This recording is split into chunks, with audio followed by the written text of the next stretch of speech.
Organizational behavior, chapter 13, leadership, power, and negotiation. So when we look at the class agenda, leadership, power, and negotiation, some leaders are more powerful than others.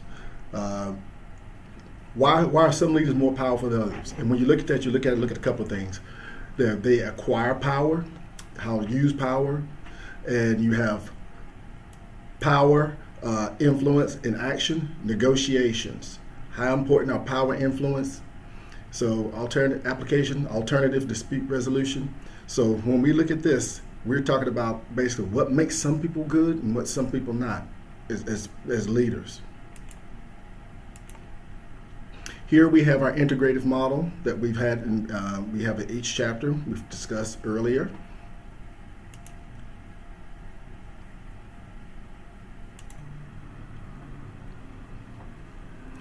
Leadership, power, and negotiation. Leadership is the use of power and influence to direct the activities of our followers towards goal achievement. So when you look at this, when you think of effective leaders, who do you think of? You think of people who are effective leaders, and some of them come to mind and stuff. It may be politicians, it may be members of your church, it may be folks that you went to school with, but it could be any number of people when it comes to actually realizing who you are actually view as someone who is an important leader. And leadership, it can be anybody. Politicians. This chapter will focus on how leaders get their power and influence and how they use it in organizations. So why are some leaders more important than others? Power is the ability to influence the behavior of others and resist unwanted influence in return. Just because a person has the ability to influence others does not mean that they will do so. So power is the ability to influence others without and being able to resist the influence of others, external. So this is when you find people who are not only charismatic, but they're also disciplined. They are can persuade other people to see their point of view, but they can also resist when others try to persuade them to do things that they may not want to do. And just because a person has the ability to influence others does not mean they would choose to do so. No. People who have power and they know how to use it appropriately, they know that they shouldn't use it all the time. You save that to use it when you need to.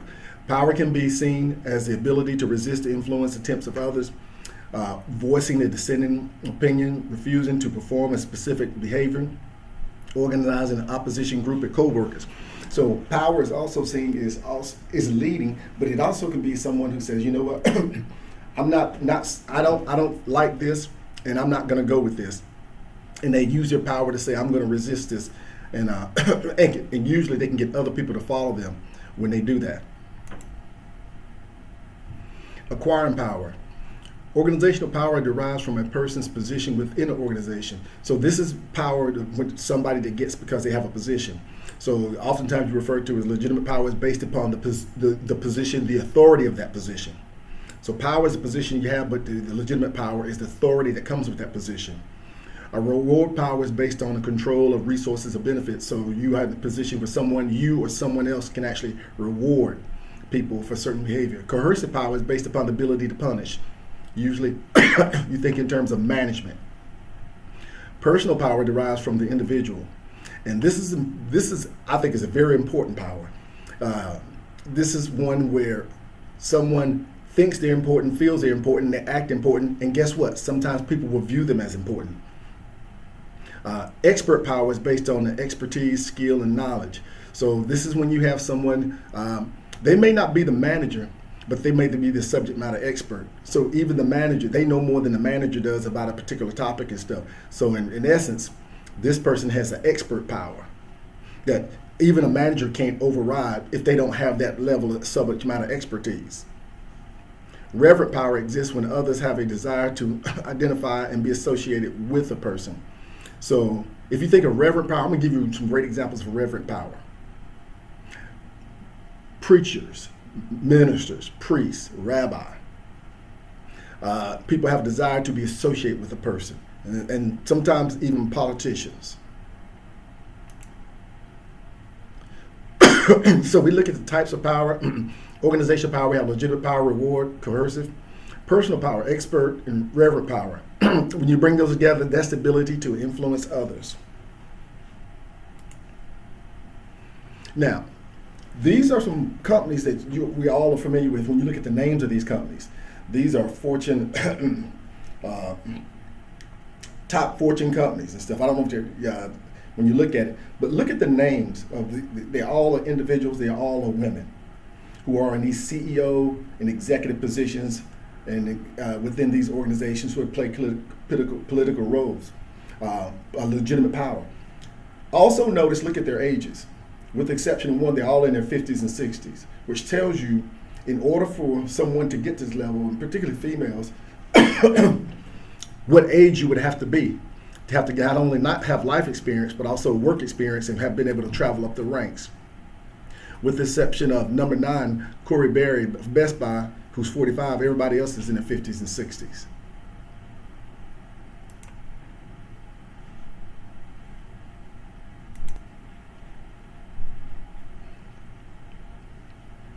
The movie The Assistant. This is about a young lady who gets a job. She graduates from college, from a university, and she gets a job working as an assistant in an organization.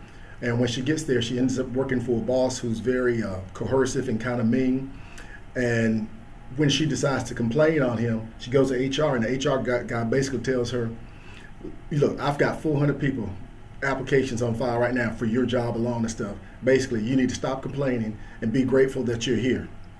And what you find out eventually is, in order to keep her job, she decides to go along with her abusive boss, who's also sleeping around on the job with other women. And what we find is the boss has actually developed a culture of coercion, and people are kind of afraid of him, and they've got a culture that covers up for him. And anybody who tries to cross that gets in the crosshairs, and they'll get rid of them. So she ultimately decides to go along with it and to keep her job. So this is what happens sometimes in the real world.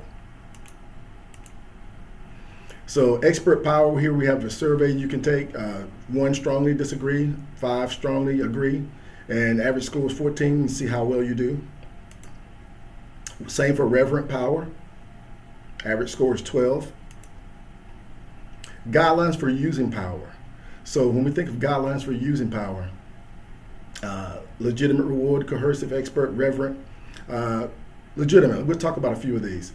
Legitimate, stay within the rights of your position holds.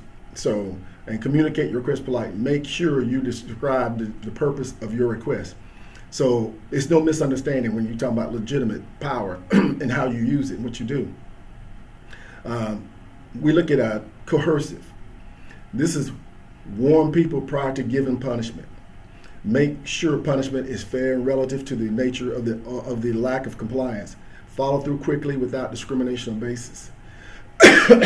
This is where sometimes leaders get in trouble because they don't want to deal with disciplinary issues. And so they procrastinate, or they don't do them in a proper way. And a lot of times that comes with results down the road. And reverent. Follow through on commitments. Do things for others even when not required to do so. Support and uphold others when called for. This type of behavior makes people want to be close to you.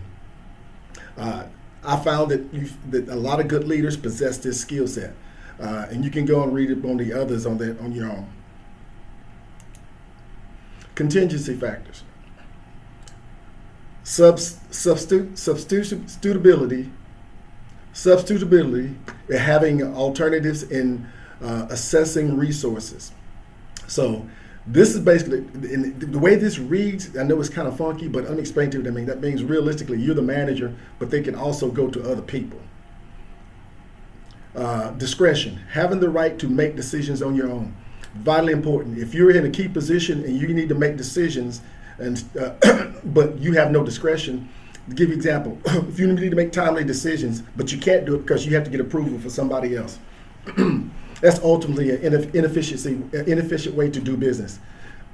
Centrality, how important that person's job is, and how many people depend on this person to accomplish their task. So you could have a situation where you have someone that might be a key in person or a subject matter expert, and a lot of people rely on that person. So realistically, if that person or somebody's not doing that job, is not there, it could slow down and hamper operations in multiple different ways. Visibility, how aware others are of the leader and the resources that the leader can provide. So this is when people know who you are and what you can do. A lot of times you see this when it comes to that type of visibility. These are referred to as go-to people. I know I can go to you. I know what your resources are. I know what your capabilities are. I know what you can do. Leaders are better able to use their power when they have low substitutability, high discretion, high centrality, and high visibility.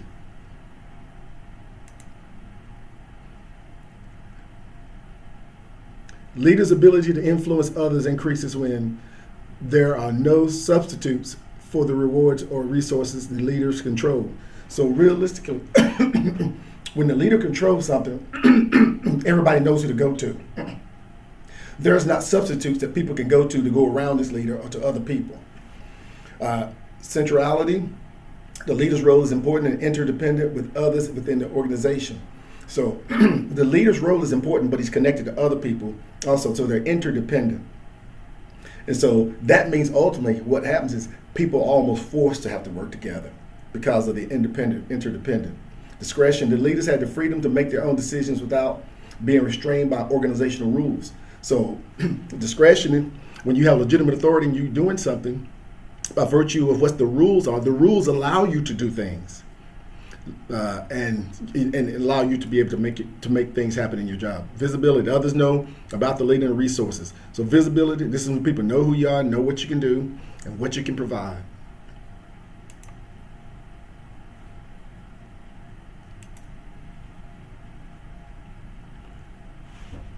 Using influence, the use of actual behavior that causes behavior or attitudinal changes in others.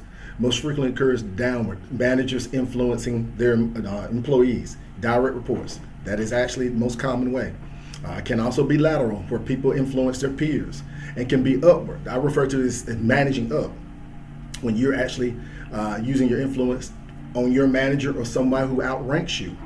Relativity, the degree of disparity between the influencer and the influence. So I've seen situations and stuff where you have someone who's relatively low in the organization, but they are a subject matter expert and they know what they do, and so they have influence with somebody very high, and it goes up multiple levels, and that's usually because of them being some type of a subject matter expert or something along those lines that nobody else can challenge their knowledge in any capacity. Most effective influence tactics. Leaders depend on a number of tactics to use behavior or attitude changes in others. Rational persuasion, using logical arguments and facts. Rational persuasion works with people who are open-minded. When they're closed-minded, you will struggle with that. But rational persuasion does work when you can use logical arguments and facts. And one of the things I can tell you is, it's like doing presentations or trying to present something to someone, articulating your argument, but also giving them facts and giving them visual aids and figures that you can use to support that argument. Inspirational appeal, appealing to the values and ideas to create an emotional response. Inspirational appeal, a lot of times, this really works for people who might be low in confidence or motivation. And you can go in there and speak with them and try to inspire them. I'll give you an example. If someone's low in motivation or confidence, then you go and tell them that, hey, you know what, I believe in you. This is why I selected you to be on my team. I know you can do this job. I believe in you, and I know you'll make it work, and you've got my support. Something like that can mean a lot for someone who's struggling, to give them that inspiration. Consultation, allowing target to participate in decisions. This is where you have someone like a direct report employee to to participate in the process, the decision-making process. For instance, if you're going to come to tell me that I have to do a new job, and you're telling me what I need to do and how I need to do it, and then you say, okay, now go do it, versus you coming to me, say, I have a new job, and then you ask me, you tell me what the new job is, and you ask me what do I think would be some of the best ways to do it. Because, see, that's a consultation, the second part. You allow me to participate in the decision. And one of the advantages of that is by doing that, you find that people are more likely to buy in when they can participate. Collaboration, working together to maximize outcomes. This is when you work together with other people who may have similar experience and knowledge, but they bring something different to the table. Give you an example: the marketing manager is working with the sales manager. The marketing manager and the sales manager is working with the instructional design manager to design information. So this is where you collaborate together for common outcomes. Moderately effective influence tactics that are sometimes effective. Ingratiation, using favors, compliments, or friendly behavior. So when you're going up to people and you compliment them on what they're doing, tell them, hey, you guys are doing a great job. Just being friendly with them. Come around, check on them, see how they're doing, even when you don't have to. Like, for instance, if somebody has a new baby on the team and stuff, go by and check with them and see, hey, how the baby doing? How's the spouse doing? Just little things like that can mean a lot. Because remember, you're still dealing with people. Personal appeal, appealing to personal friendships and loyalty. If you have people who have loyalty to you and some type of personal friendship, you can appeal to those things. A lot of times, and I'll give you an example. If you know you're struggling and you got a group, some things are not going right, you might go to one or two people that you know really well on there and who've been there the longest and ask them to help you to get to others where they need to be. Apprising, explaining how the target will personally benefit. This is something that's very important today, particularly with the different generations that are out there now. Most of them need to hear what's in it for me. You can tell them that this is good for the company, it's good for the business, this is good for the consumer, but sometimes you need to tell them, well, what's the personal benefit to me? And they need to hear that. And there's nothing wrong with that. Now they fully understand, why they should do a good job and how they benefit by doing it. Least effective tactics: pressure, using coercive power through threats or demands. Years ago, I'm retired military. Years ago, we used to think that coercive power was how you train people, whatever else. Now, what you find, even in the military, people don't do that because it's not the most effective way. In other words, I'm going to tell you to do something. If you don't do it, I'm going to do something to you. That's really not a good way to train people. And it doesn't really work with the pressure, whatever. The coalitions, enlisting others to help influence the target. Okay, when you do this, what happens to the target kind of feels like people are ganging up on them. If you're trying to enlist somebody to help and stuff, then enlist a person to maybe help, or two. But don't have a bunch of people have the coalition and now they feel like they're being picked on and being targeted. Exchange tactics, offering a reward resource in return for performing a request. Okay, see, this is transactional. You can't get into that. Well, if you do something good, I'll do something good for you. It's not a good way to establish business. It's not a good way to start establishing an SOP with individuals. So we look at these influence tactics and their effectiveness. Rational persuasion, you see the most effective: rational persuasion, consultation, inspirational appeals, collaboration. The moderate is ingratiation, personal appeals, apprising. Least effective is pressure, coalitions, and exchange. And even with me saying that, you'd be surprised how many managers and leaders get this wrong. And one of the things when I've seen people who get it wrong, here's one of the things that they will commonly throw out if you listen. Well, it was done to me, and it was all right. It didn't mess me up. So why can't I do it to somebody else? And that is not a good response. And realistically, it did do some damage to them a lot of times, but they just don't realize it. Responses to influence tactics.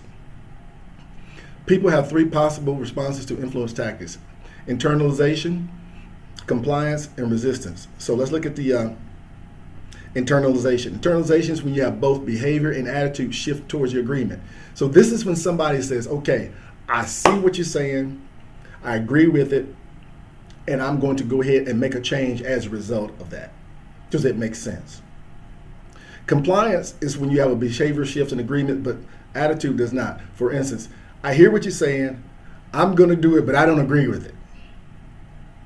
Resistance is basically when you have somebody says, I don't believe what you're saying, and I'm not going to do it.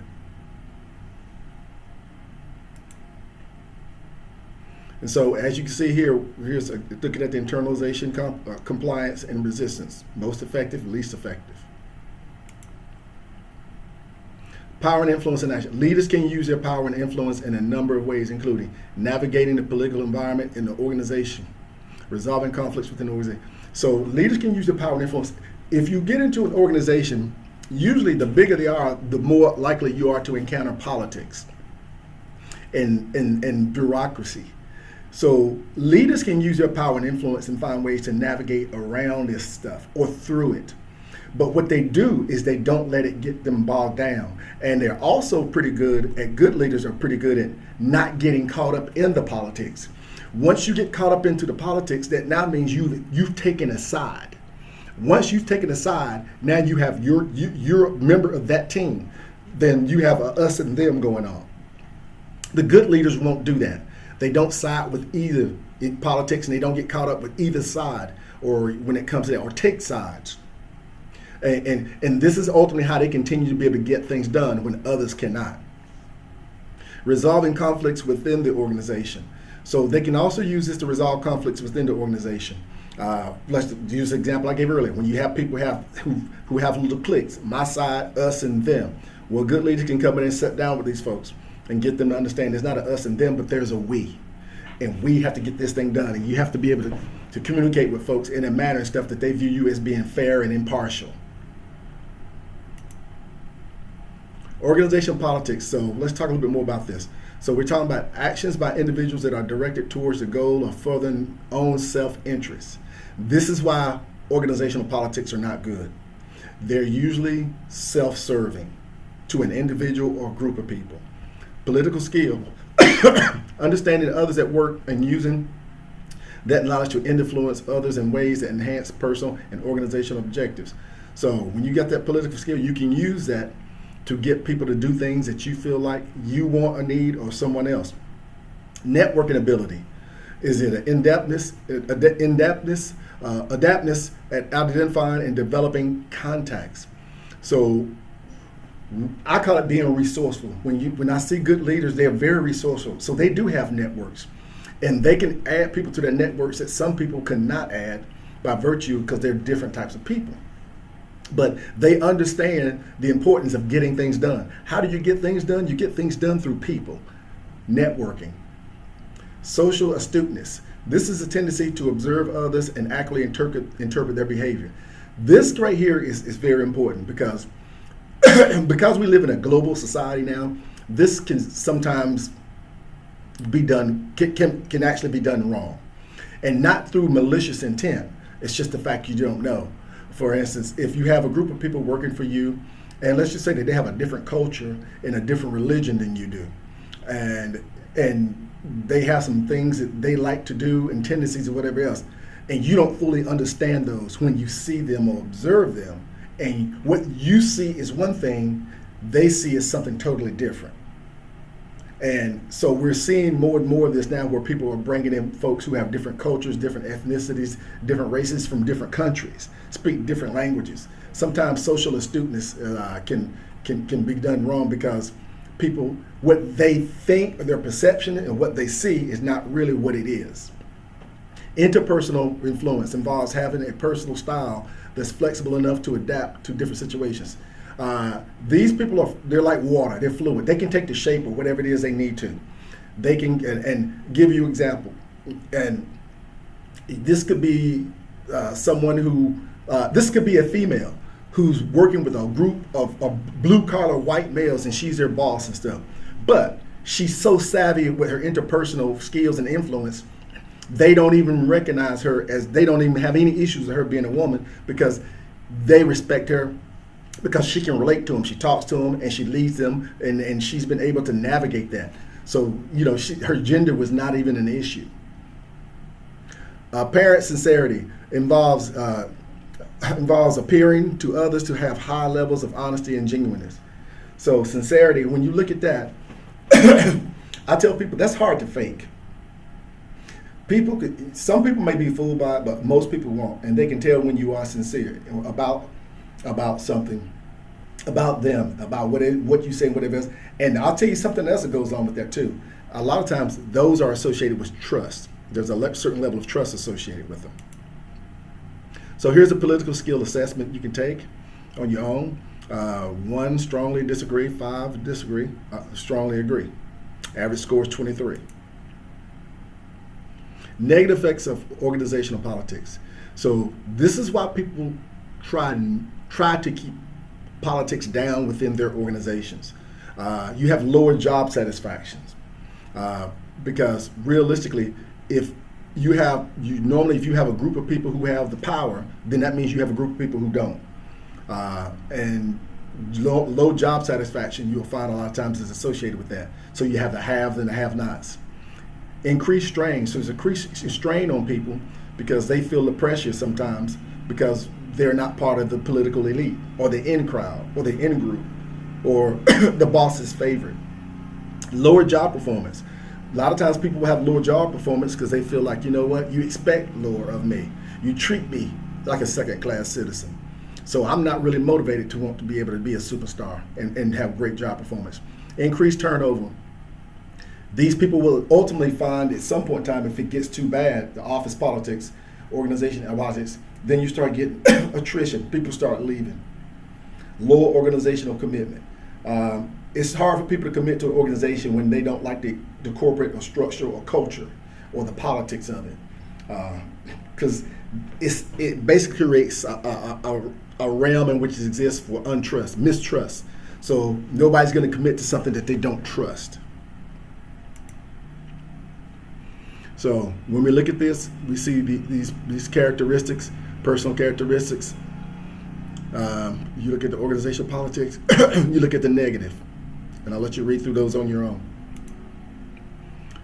Conflict resolution. When 2 or more individuals perceive that their goals are in opposition. So when you have conflict resolution, the bottom line is this means you've got somebody sees the glass half full, somebody sees the glass is half empty. And now both of them are stuck on that decision and neither wants to move on it. So now you have to find a leader that can come in there and get sit down with these 2 individuals and try to get them to work together or come to some type of understanding and remind them that they're working towards common goals. So this is not uncommon. And get people to, how cooperative they are with regard to the concerns of others. You also have to talk to them about, common respect for each other. You have 5 different types of conflict resolution. You have competing, avoiding, accommodating, collaboration, and compromise. So when we look at it, the competing is high assertiveness, low cooperation. Yeah, you got people who are they're competing, but that's usually self-serving. So they're not achieving at a high level because they're trying to be part of a high-level group or team or whatever. They're competing because it's for themselves. So they're going to be low cooperation with working with other people. Avoiding, low assertiveness, low cooperation. So anytime you have situations where people are avoiding, they're going to be low assertive because remember, they don't want out of sight, out of mind. Low cooperation. So they don't want to participate and they don't want to volunteer for things. Accommodating, low assertiveness, high cooperation. So if you're actually accommodating somebody, basically, if they're falling short, then you always, as a manager, you're always on the end of trying, well, what can I do to help you get to where you need? What is it you need from me? That's not good because basically these people are showing a low assertiveness and you got them conditioned now. You know what? At some point, you'll come to them and offer them something to get their cooperation. Compromise, moderate assertiveness, moderate cooperation. This is where you got to get people sometimes, you have to say, you know what? Nobody's going to get a win and nobody's going to get a loss, but we're going to have to compromise.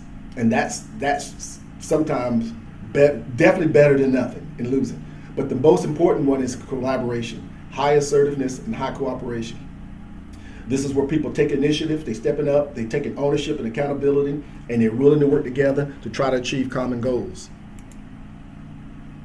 And here's the styles of conflict, and here's a chart reflecting the things that we just talked about on the previous.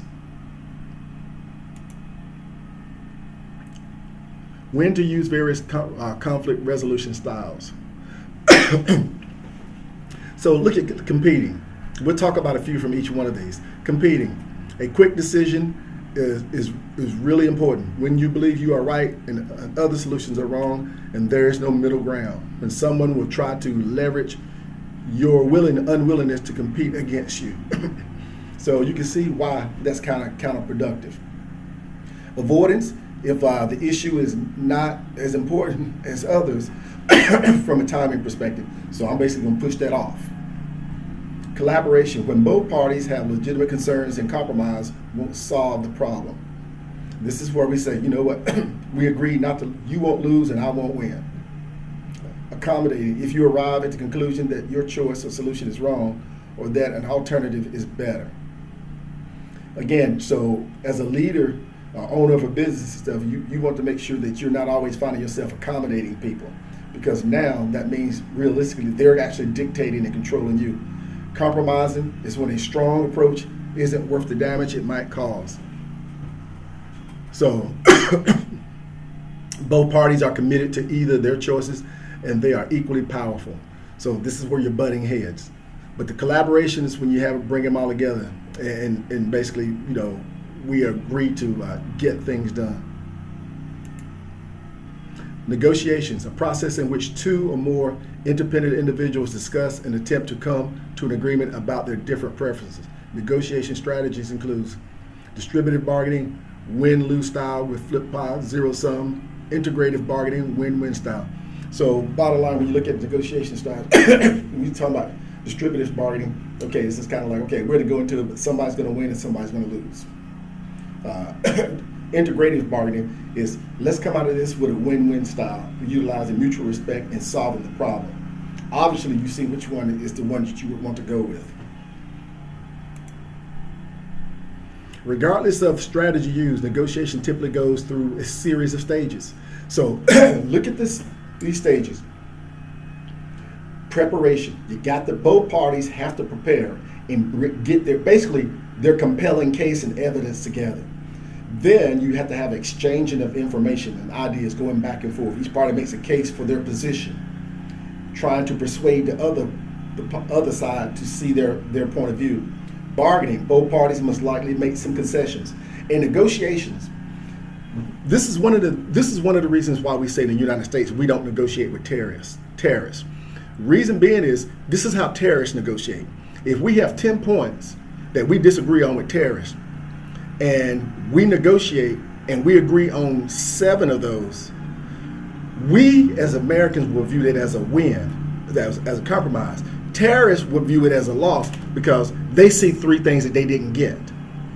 So realistically, when it comes to bargaining, this is where you got to understand, in good faith, that means you, most of the time, neither side walks away with everything that they want, but they walk away with the things they feel like they must have, and they let the things fall by the wayside that they feel like, you know what, this is a want but not a need.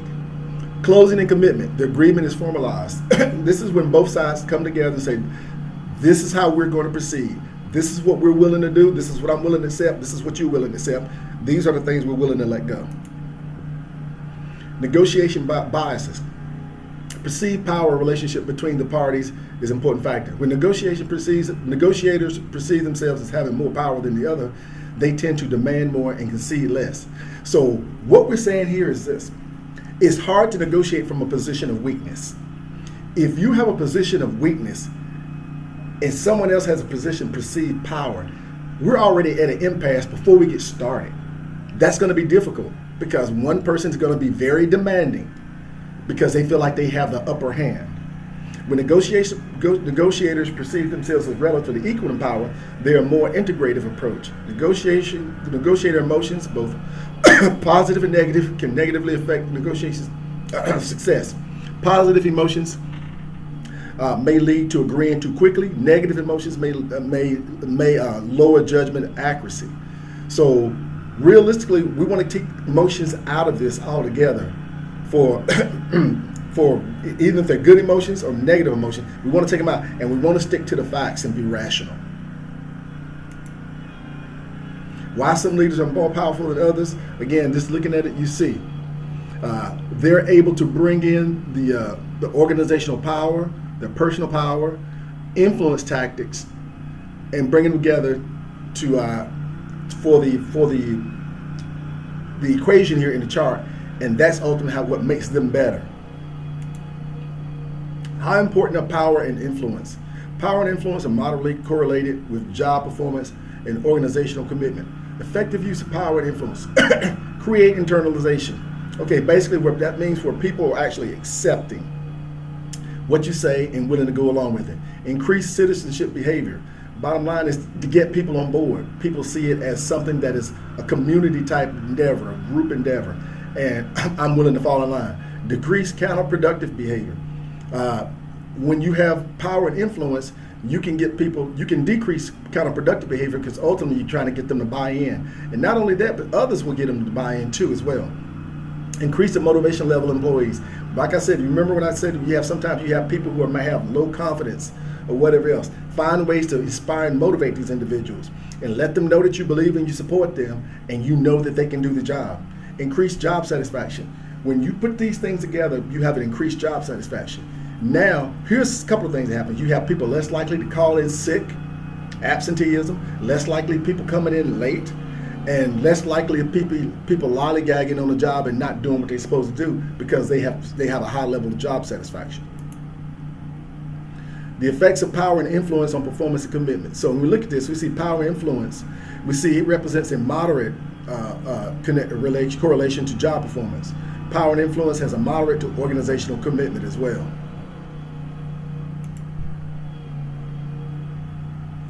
Application alternative dispute resolution, a process by which two parties resolve conflicts through the use of specially trained neutral third party, mediation, and arbitration.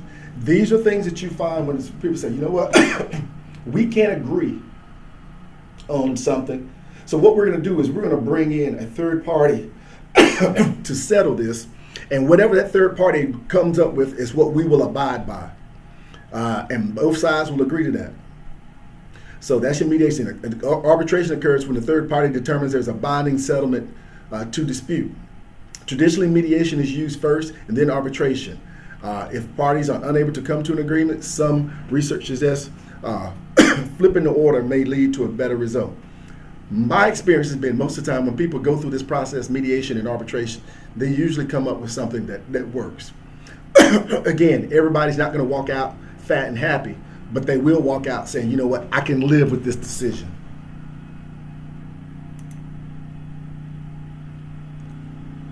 That ends chapter 13.